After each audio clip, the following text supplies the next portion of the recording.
A menudo se dice que la ficción es un espejo, una ventana hacia escenarios increíbles que imitan la vida y exploran no solo nuestras fantasías, sino también nuestros terrores más insondables. Pero, ¿qué sucede cuando esta ventana se rompe? Y los horrores que creíamos solo podían ocurrir del otro lado del espejo resultan ser reales y más atroces que lo que nuestra curiosa imaginación pudiera conjurar. Está siendo visitado por el pregonero de la carne. Yo soy Juan Vizcarra.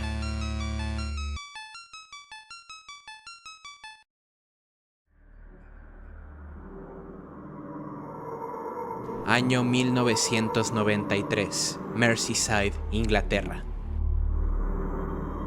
Las cámaras de seguridad del centro comercial de New Strand capturan una escena peculiar.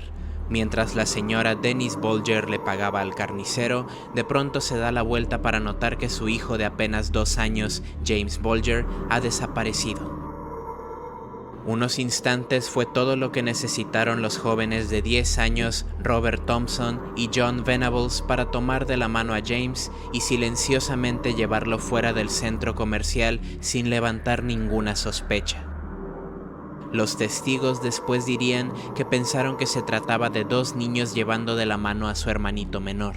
Por su parte, los testigos del supermercado que vieron a los abductores dirían que ese día antes del secuestro vieron a los jóvenes robando pequeños artículos de diferentes tiendas, entre ellos una lata de pintura azul, baterías y dulces. Se presume que fueron precisamente estos últimos los que usaron como carnada para mantener dócil a James mientras lo llevaban fuera del supermercado a una larga caminata por Merseyside.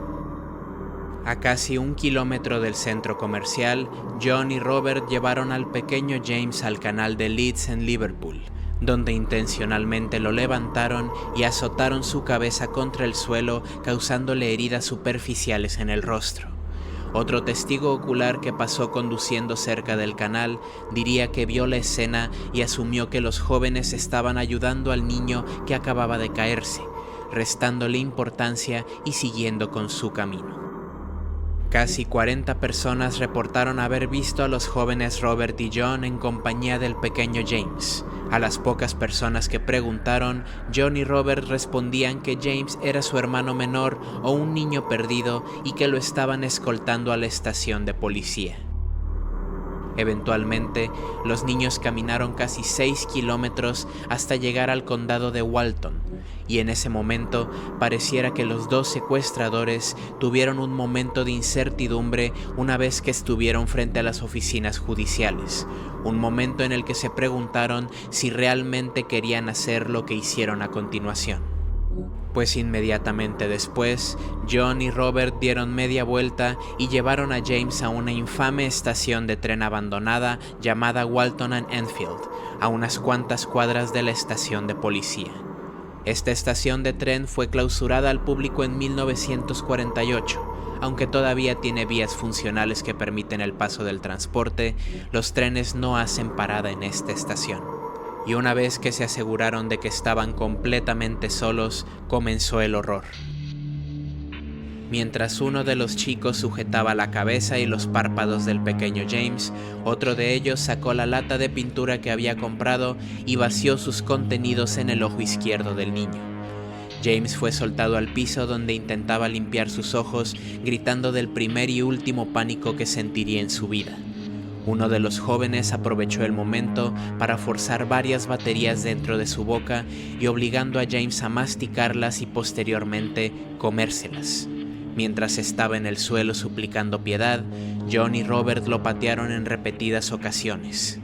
Se tomaron turnos para mantenerlo quieto en su lugar, mientras el otro buscaba ladrillos y piedras pesadas para arrojarlos con fuerza sobre el rostro y el pecho de James. En algún punto de la trifulca, los sádicos niños desnudaron por completo a James, estiraron sus genitales y lo golpearon en partes privadas con ladrillos, piedras y sus propias manos. Todo este tormento duró casi 40 minutos. Finalmente, uno de los jóvenes tomó un pesado riel metálico y lo dejó caer con toda su fuerza sobre el rostro de James, quien finalmente dejó de moverse. Acto seguido, Robert y John tomaron al niño y lo llevaron a una de las vías del tren que regularmente era transitada. Se aseguraron de que no hubiera testigos o trenes pasando y dejaron el cuerpo de James en medio de las vías para hacerlo ver como un accidente, abandonando la escena y regresando a sus hogares como si nada hubiera sucedido. Unas horas después, el cuerpo de James fue cercenado por un tren de pasajeros cuyo conductor reportó prontamente el acontecimiento a la policía. En la autopsia, fue revelado que el cuerpo de James presentaba 42 heridas, ninguna de las cuales pudo ser determinada como la que le quitó la vida. Lo único que pudo concluirse es que existía una siniestra posibilidad de que James siguiera con vida cuando los chicos lo abandonaron en las vías del tren. Debido a la ausencia de ropa en el cuerpo y el descubrimiento de las prendas de James en la estación abandonada, los policías sospecharon que estaban lidiando con algún tipo de enfermo sexual.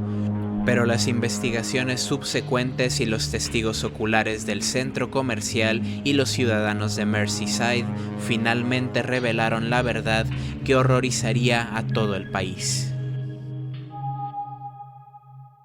Tanto John Venables como Robert Thompson tenían en su ropa los mismos restos de pintura azul que habían usado en el ojo de James. Tenían su sangre en los zapatos y las huellas de violencia de sus pequeñas manos estaban esparcidas no solo en la escena del crimen, sino también en el cuerpo de su víctima. Ambos chicos fueron juzgados como adultos por primera vez en la historia de todo el Reino Unido. En el juicio se reveló su pasado familiar escabroso que incluía tendencias violentas en la escuela que nadie pensó derivaría en un crimen tan atroz. Eventualmente, debido a la naturaleza del crimen, se les dio una sentencia de 10 años sin libertad condicional, sujetos a recibir terapia intensiva por los médicos del estado. La sentencia se suponía fuera suficiente para que una vez que la cumplieran, fueran juzgados nuevamente, esta vez como adultos. Durante estos años, los chicos estuvieron viviendo entre reclusorios donde los psicólogos y psiquiatras hicieron su mejor esfuerzo por perfilarlos y encontrar un motivo claro a sus actos.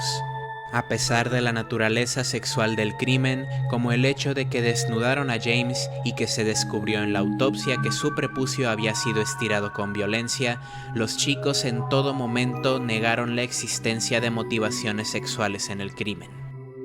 En los juzgados, incluso se habló de la posible influencia de la película Chucky 3 de 1991, en la cual uno de los personajes utiliza bolas de pintura azul para atacar al villano de la película, pero interrogatorios e investigaciones posteriores sobre la videoteca de la casa de ambos niños no reveló absolutamente nada que le diera peso a estas teorías. Robert Thompson, el cual venía de una familia severamente disfuncional que incluía abuso físico de manos de un padre alcohólico, fue designado como el autor intelectual del delito. Por su parte, John Venables, aunque tenía un pasado familiar menos conflictivo, sus padres sufrían de depresión crónica, dejando a James abandonado y con una profunda sed de aprobación que pareciese ser, encontró en Robert al hacer despliegue de sus acciones violentas. Sin embargo, debido a la corta edad de los asesinos, los médicos fueron esencialmente incapaces de determinar la raíz exacta de sus tendencias homicidas. Todo pareció recaer en una simple fantasía de poder, una maldad sin adulterar que vivía profundamente en la psique de estos niños y que finalmente explotó injustificadamente en el cuerpo de James Bulger.